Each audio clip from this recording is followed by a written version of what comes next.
Là, actuellement, le courant est rendu là. Vraiment, c'est le principal. Là. Il y a 12 200 ampères. Puis là, ils vont le brancher là-bas pour réalimenter la station principale.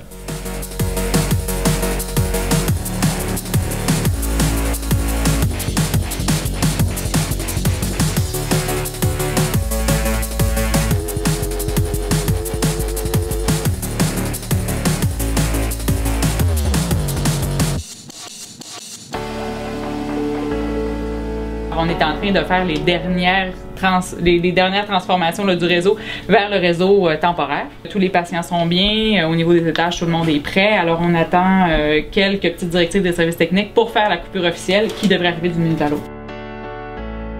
Alors, la première grande étape de ce projet-là était de procéder à une coupure électrique majeure.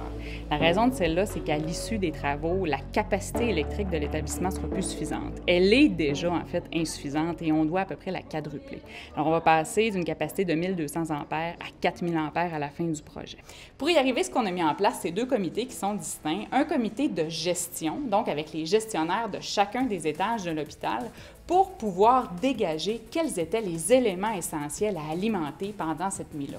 Alors ensuite, on a travaillé avec les médecins à regarder chacun des patients quelques jours avant la coupure électrique qui étaient dans nos lits pour voir s'ils étaient en mesure, en fait, de passer la nuit avec nous dans les conditions aussi qu'on avait.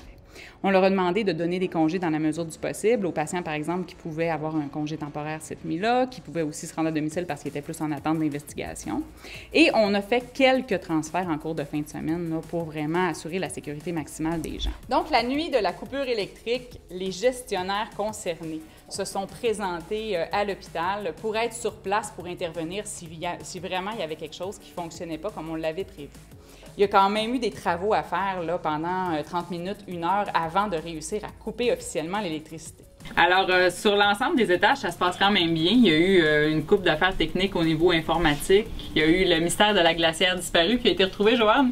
Autre pépin qu'il y a, et c'est pour ça qu'on n'a pas encore coupé l'électricité, c'est au niveau de l'ascenseur numéro 3, qui est le seul ascenseur qui doit être disponible en ce moment. Alors, les guides des services techniques sont en train de voir s'ils peuvent trouver le trouble eux autres mêmes. Sinon, il y a le technicien quand même là, qui devrait arriver de Chicoutimi qu'on attend.